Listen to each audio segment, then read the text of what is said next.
비상계엄 선포 당시 국정 마비 상황에 대해서 지금 좀 시간이 됐기 때문에 재판장님께 이 부분에 대해서 제가 좀 시간을 할애해서 말씀을 드리려고 합니다. 나머지 것들은 저희가 변호 의견서나 변론 요지서를 통해서 말씀을 드렸기 때문에 요지만 간단히 말씀을 드리고요. 지금 저희가 오늘 처음 말씀드리는 사항에 대해서 주로 말씀을 드리겠습니다. 국가 원수에 대한 이유 없는 퇴진 운동입니다. 그 촛불 행동이라고 지금 현재 총리를 하고 있는 김민석의 친형인 김민웅 대표가 운영하는 단체고, 이 사람은 조국 백서의 저자이기도 합니다. 이 사람이 2022년 3월 9일, 그러니까 윤석열 대통령께서 당선된 직후부터 본인이 유지하고 있던 검언개혁 촛불행동연대의 이름을 촛불행동으로 바꿉니다. 그리고 취임 석 달 만인 2022년 8월 제1차 집회를 시작으로 매주 집회를 열어서 2024년 9월 28일 기준으로 108번째 정권 퇴진 시위를 주도한 사람입니다. 정권 퇴진 운동을 주도한 딱히 두드러진 이유는 없고요. 그냥 반대한다는 겁니다. 그리고 이 촛불행동 하위 단체로, 회원 단체로는 지금 대진연이 언급이 되어 있습니다. 대진연 재판장께서도 아시겠지만 이재명의 허위 사실 공표 혐의 사건을 2심이 뒤집고, 그러니까 서울고등법원이 뒤집고 그 2심을 대법원이 뒤집고 파기환송을 하니까 이에 대해서 반발하면서 무단으로 서초동 대법원 청사에 진입을 했고 현행범으로 체포가 됐지만 전원에 대해서 영장이 기각이 된 사례가 있습니다. 또한 촛불행동은, 그러니까 윤석열 대통령님의 취임이 있기 전부터, 당선 직후부터 퇴진 운동을 벌였던 이 촛불행동이란 단체는 통진당, 이석기 석방운동, 그리고 김정은 환영 행사 등도 기획할 만큼 종북 세력이 아주 종북의 그 정치적 성향이 짙은 단체라고 할 수 있겠습니다. 33페이지입니다. 역시 진영 논리에 근거한 퇴진 운동이 있었다는 점을 먼저 말씀을 드립니다.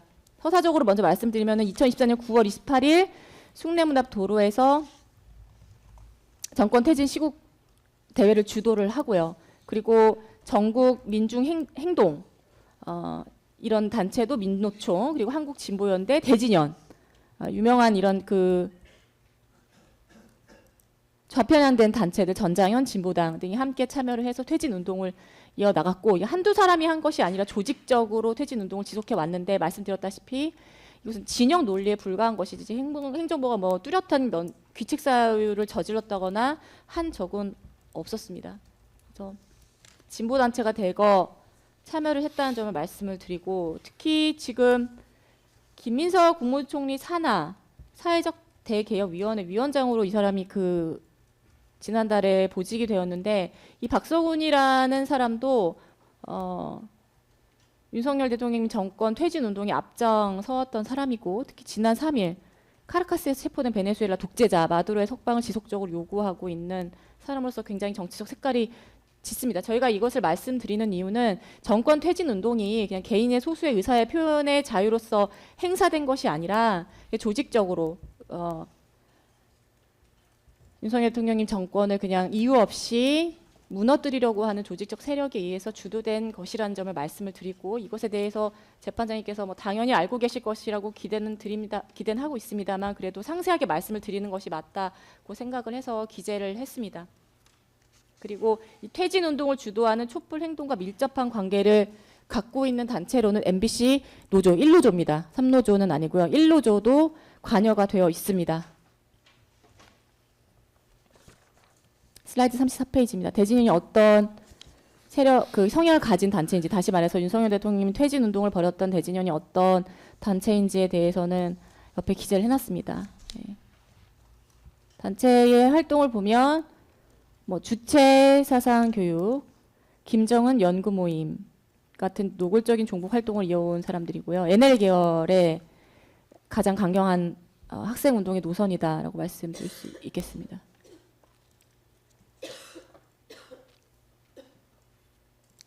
김정은 국무위원장과의 미래, 김정은 국무위원장과 계승 등의 김정은 연구 영상을 게재를 한 적이 있고요.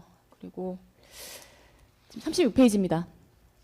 비상계엄 선포 당시 국정 마비 상황을 8개의 꼭지로 마련했습니다. 첫 번째는 이제 상시화된 정권 퇴진 요구입니다. 말씀드린 것처럼 취임 직후부터 대통령 퇴진 요구가 상시화되었고, 촛불 집회, 시국 대회, 대규모 행진 등 전국적으로 반복이 되었습니다. 누적 집회가 9월 28일 기준으로 108회에 달했고요.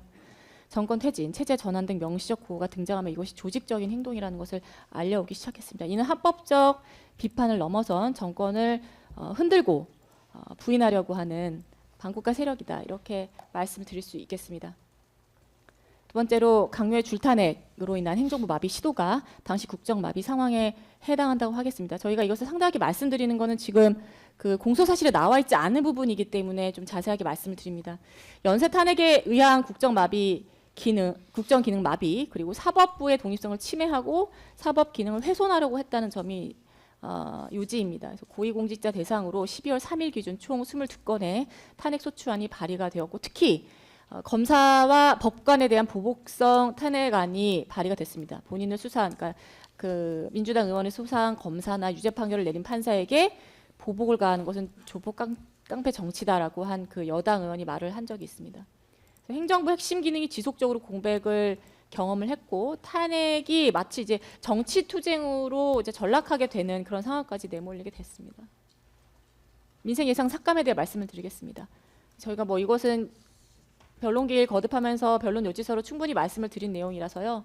마약 단속, 민생 치안 예산 삭감하고, 청년 일자리, 에너지 안보 예산 삭감하고, 그다음에 그 장관님께서는 이제 취임하시고 나서 가장 신경을 쓰신 부분이 이제 그 특임단의 뭐 강화 훈련이라든가 생명수당이라든가 이런 군 초급 간부 처우의 개선에 대해서 상당히 많이 노력을 하신 것으로 알고 있고, 이거에 관해서 야당 의원들하고 부딪힘도 상당히 많았던 걸로 알고 있습니다. 그래서 군 초급 간부 처우 개선에 대해서 예산을 제동하는 등 도저히 행정부가 기능을 할 수 없도록 저지를 하고, 특히 예산을 가지고 그렇게 시도를 했다는 점을 말씀을 드립니다. 네 번째로는 선관위 절대 권력화합니다.